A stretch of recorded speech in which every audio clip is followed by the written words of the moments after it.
Hi everyone, this is Jenny from DeFi Mum. Welcome back to the channel.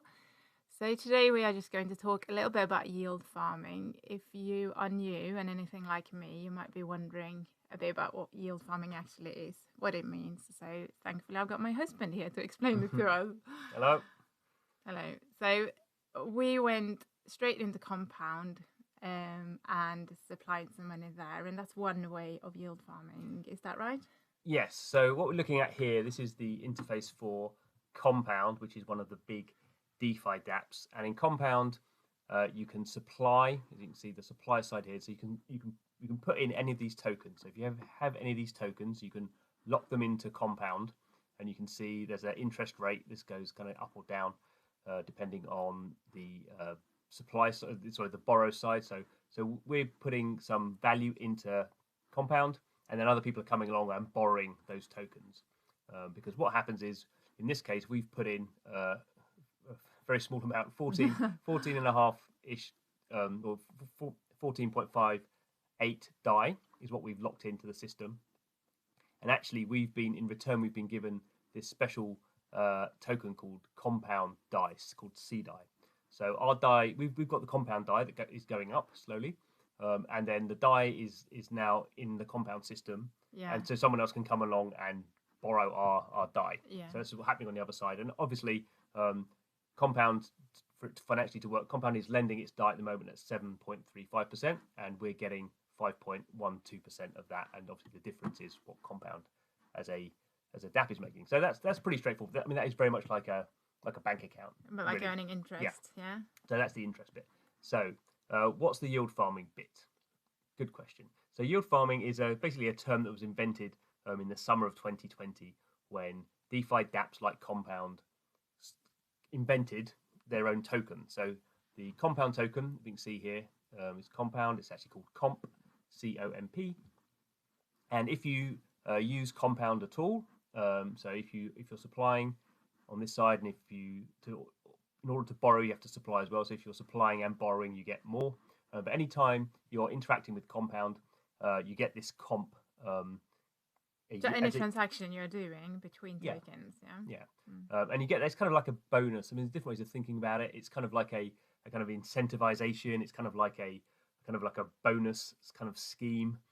Different dApps do it in different ways. So I was just going to say that. So it's not only on Compound. You can basically go to any dApp and you'd get from their own token.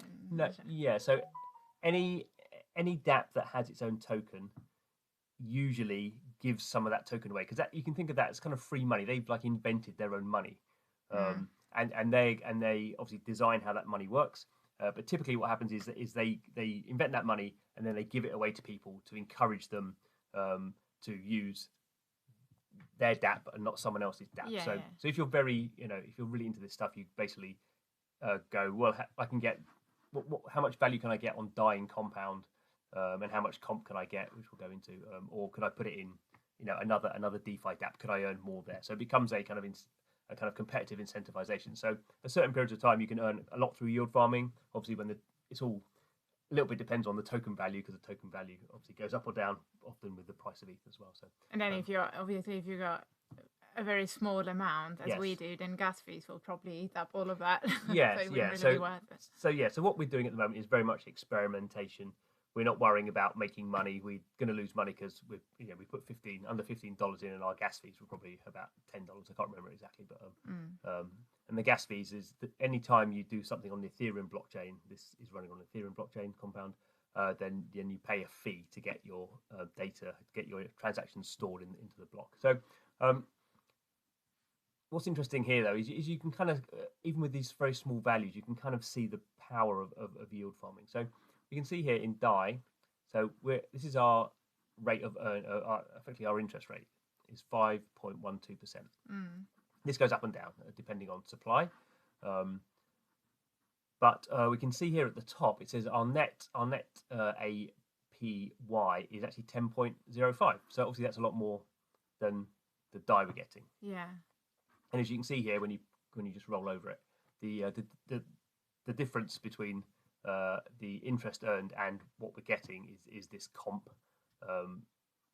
kind of bonus we're getting. Yeah. And that's kind of what the yield is, and that's obviously we're not yield farming because we haven't got enough money. But if you had if you could think you had millions of dollars worth of value, so the gas fees are irrelevant, then basically you could kind of be looking around all the time to see where's the best additional kind of yield I'm going to get.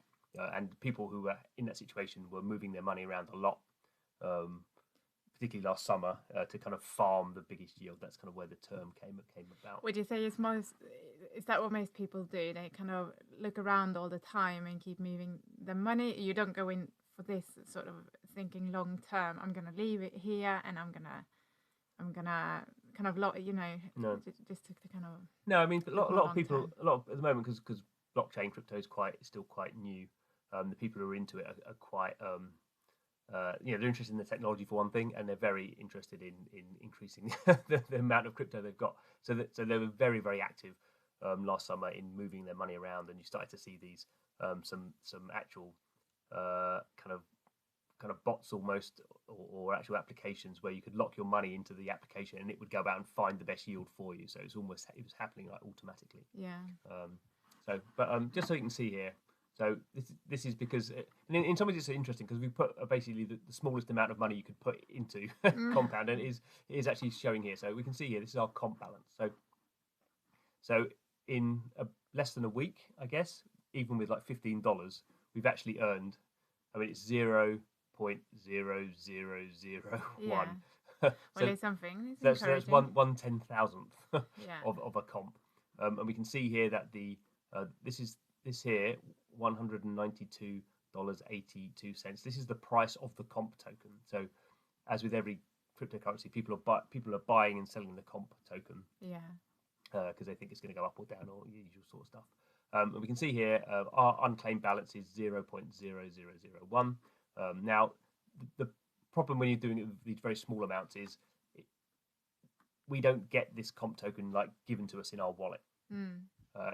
We can claim it, but this is a Ethereum transaction. So if we went to do this, let's see. So for our 2 cents, we'd have to pay $16.06. So clearly, no, we're not going to do that. So probably for the small amount of value in which we're doing, probably we'll never claim our comp. Gas prices will probably go down, but if we left this in for a year, then we would. So that would be we'd have probably about $1 in a year. We'd have about $1 worth of comp, depending on what the price of comp is, obviously. So probably it will never make sense for us to claim it, but that's not why we're doing it. But if you had say $1,000, I mean $1,000 is probably about the minimum to do this sort of stuff.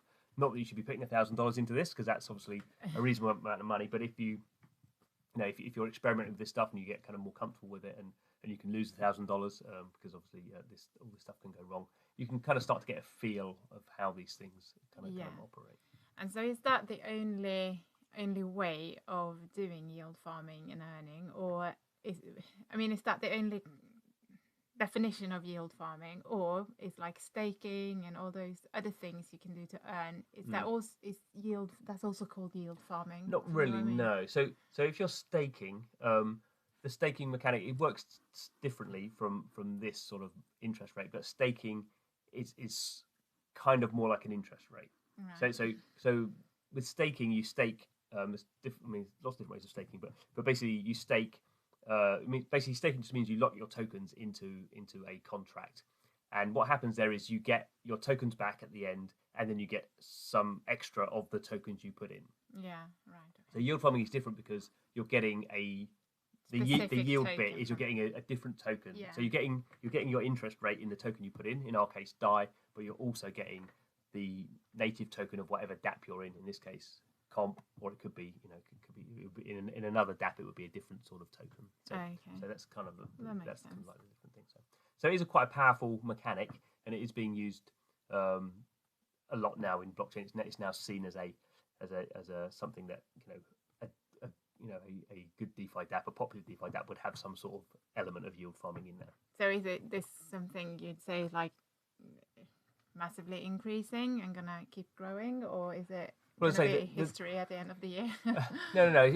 I mean, the big thing happened about 6 months ago when the kind of concept really took off for various reasons. Is that I can't see it going away any time anytime soon. So we're gradually seeing all the DeFi dApps rolling out their own tokens. They have to think through exactly how they do it, and so each individual dApp might have sort of a different market that it's trying to appeal to, or might work in certain ways that it might have a slightly different structure on how it gives away its tokens. But fundamentally, it's they're creating their own money, and they want to give it away in such a way as to obviously make their product more popular. Yeah. Okay. Well, I hope that made sense to you. And if you've got any questions, please don't hesitate to comment. And thank you for listening.